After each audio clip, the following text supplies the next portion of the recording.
Hello दोस्तों, नमस्कार। आप सब कैसे हैं? आशा करता हूं कि आप सब अच्छे होंगे। दोस्तों, आज की इस वीडियो में हम आप सभी के लिए लेकर आया हूं 50 इम्पॉर्टेंट साइंस के क्वेश्चन जो आप सभी के एग्जाम के लिए वेरी इंपॉर्टेंट है। अगर आप ग्रुप डी की तैयारी कर रहे हैं तो यह वीडियो आप सभी के लिए वेरी इंपॉर्टेंट है। तो यह वीडियो आप शुरू से लेकर अंत तक देखें जिससे आपको अच्छे से समझ में आ सके। तो चलिए वीडियो को स्टार्ट करते हैं और देखते हैं पहला क्वेश्चन क्या है। तो पहला क्वेश्चन है कार्य का यासायिक मात्रक क्या है। कार्य का यासायिक मात्रक क्या है? न्यूटन है, वाट है, या जूल है, या डाइन है। तो इस कार्य का यासायिक मात्रक क्या है? जूल है। ठीक। और बात करते हैं दूसरा, शक्ति का सूत्र क्या होता है। जो शक्ति है, शक्ति का सूत्र क्या होता है? समय इंटू कार्य, बल इंटू दूरी, द्रव्यमान इंटू वेग, या समय इंटू वेग। तो इसका सही जवाब क्या हो जाएगा? इसका सही जवाब हो जाएगा ए, समय इंटू कार्य। ठीक।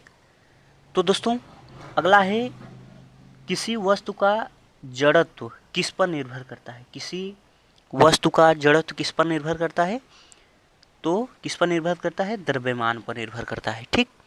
हम आप सभी को सिर्फ आंसर बताएंगे, नहीं तो समय ज़्यादा लग जाएगा।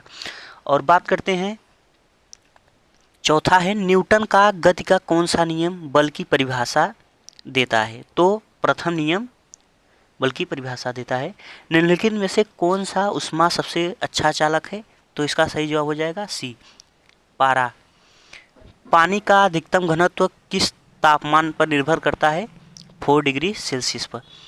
प्रकाश वर्ष लाइट ईयर किसकी इकाई है? दूरी क्या। ठीक। मानव आँख में किस भाग पर छवि बनती है, यानी इमेज जो, तो किस पर बनती है? किस पर बनती है भाई, ये बताओ। ये क्या हो गया? हाँ, किस पर बनती है? रेटिना पे भैया, रेटिना पर बनती है। सी ऑप्शन इसका सही जवाब हो जाएगा। अब बात करते हैं, अगला है विद्युत प्रतिरोध का यासायिक मात्रक क्या होता है। विद्युत प्रतिरोध का यासायिक मात्रक क्या होता है?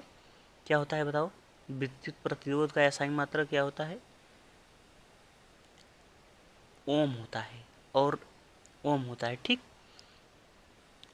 और करंट यानी धारा का यासायिक मात्रक एम्पियर होता है, ये याद रखना।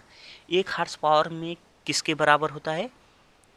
746 वाट के बराबर होता है। 1 हॉर्स पावर जो होता है ना, 746 वाट के बराबर होता है। निम्नलिखित में से एक सदिश राशि है। कौन सा एक सदिश राशि है? इसका सही जवाब हो जाएगा डी, वेग। वेग जो है एक सदिश राशि है। ठीक। आगे बात करते हैं, ध्वनि की गति अधिकतम किस माध्यम में होती है? तो इसका सही जवाब हो जाएगा ठोस में। ध्वनि की अधिकतम गति किस में होती है, किस माध्यम में होती है? ठोस में अधिकतम होती है, ये याद रखना। हीरे का ताप अपवर्तनांक कितना होता है? तो इसका सही जवाब हो जाएगा सी, 2.42। 2.42 होता है हीरे का वो अपवर्तनांक।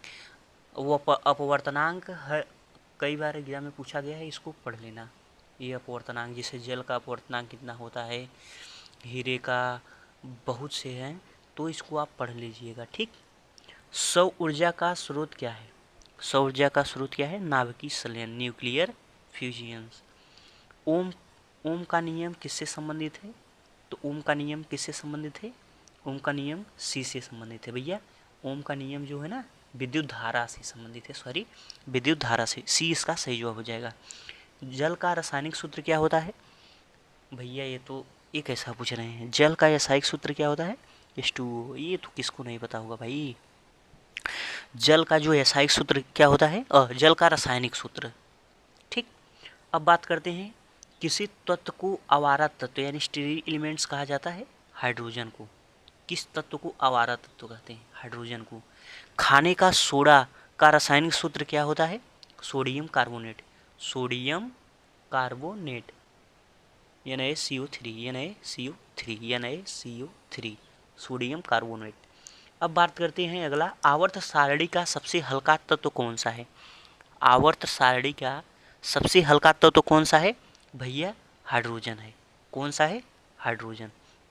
आगे बात करते हैं, पीएच स्केल की रेंज कितनी होती है? पीएच स्केल की रेंज कितनी होती है? 0 से 14। 0 से 14। 0 से 14। अब बात करते हैं 21। दूध का पीएच मान कितना होता है? दूध का पीएच मान होता है भैया 6.4 होता है, 6.4 होता है। लोहे में जंग लगना किसका उदाहरण है भैया? रासायनिक परिवर्तन है, क्योंकि जो रासायनिक परिवर्तन होता है ना, एक बार हो जाता है उसके बाद दोबारा वापस नहीं लौटता है इस स्थिति में। और जैसे भौतिक परिवर्तन क्या होता है? जैसे जल का बर्फ बनना, बर्फ से जल बनना, ये भौतिक परिवर्तन है। ठीक, अब बात करते हैं कौन सी गैस ग्रीन हाउस गैस नहीं है? तो इसका सही जवाब हो जाएगा भैया क्या? सी, ऑक्सीजन। इसका सही जवाब हो जाएगा ऑक्सीजन, इसका सही जवाब हो जाएगा।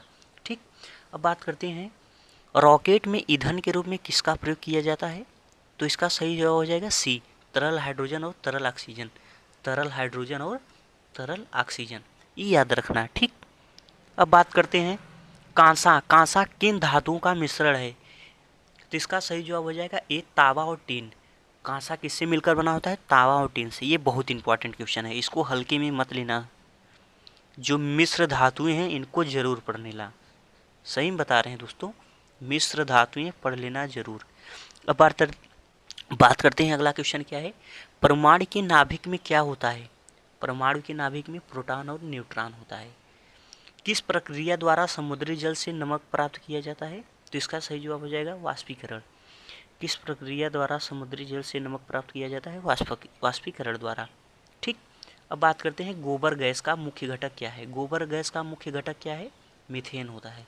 गोबर गैस का मुख्य घटक क्या होता है? मीथेन होता है, याद रखना। सबसे कठोर प्राकृतिक पदार्थ कौन सा है? हीरा। सबसे कठोर प्राकृतिक पदार्थ क्या है? हीरा। लाफिंग गैस किसे कहते हैं? नाइट्रस ऑक्साइड को, नाइट्रस ऑक्साइड को। ठीक, आगे बात करते हैं कोशिका की आत्महत्या की थैली किसे कहा जाता है? ये बहुत इंपॉर्टेंट है। लाइसोसोम को, लाइसोसोम को। ठीक, मानव शरीर की सबसे बड़ी ग्रंथि कौन सी है? यकृत है। मानव शरीर की सबसे बड़ी ग्रंथि कौन सी है? यकृत।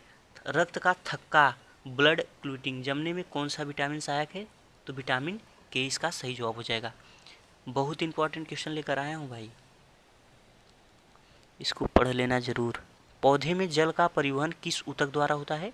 जाइलम द्वारा। ठीक, आगे है मनुष्य में गुणसूत्रों की संख्या कितनी होती है? 46 होती है। ठीक, 2 जोड़ी। सर्वग्राही रक्त समूह है कौन सा है? ए बी ओ है, मतलब सबको दे सकता है, सबको, ए ओ है। ठीक, इंसुलिन हार्मोन किस ग्रंथ से स्रावित होता है? जिसका सही जवाब हो जाएगा अग्नाशय से, अग्नाशय। प्रकाश संश्लेषण के लिए आवश्यक कौन सी है?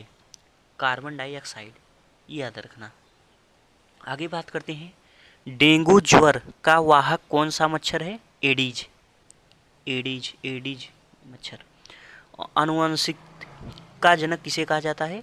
ग्रेगर मेंडल को, ग्रेगर मेंडल को आनुवंशिकता का जनक कहा जाता है। प्रोटीन का पाचन कहाँ से शुरू होता है? अमाशय से, स्टोमेच, अमाशय से। आरबीसी का निर्माण कहाँ होता है? हस्तिमज्जा, बोन मैरो, हस्तिमज्जा से।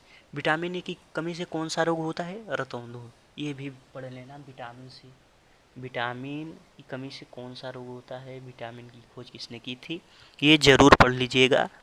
ठीक, पत्तियों का रंग किस वर्णक के कारण हरा होता है? क्लोरोफिल के कारण, ये याद रखना। और समान अवयस्क व्यक्ति का हृदय प्रति मिनट कितनी बार धड़कता है? तो 72 बार धड़कता है।